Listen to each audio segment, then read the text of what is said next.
opening back up. We're going outside, we're enjoying life, we're doing all the things that we couldn't do for the last 2 years. But at the same time, gas prices going up and food prices going up. It's becoming more expensive to do the things we want to do.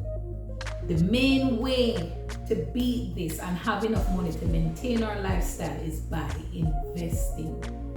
You have to learn how to invest so you can make passive income and have that passive income to take care of you in life so you can do all the things you want to do. My name is Keisha Bailey. I'm an investment educator and the CEO of Profit Jumpstarter.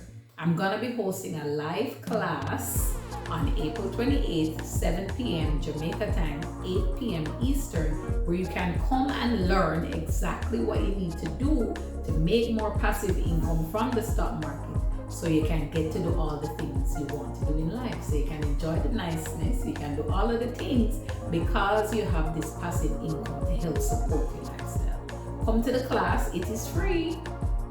You have to come if you want to learn.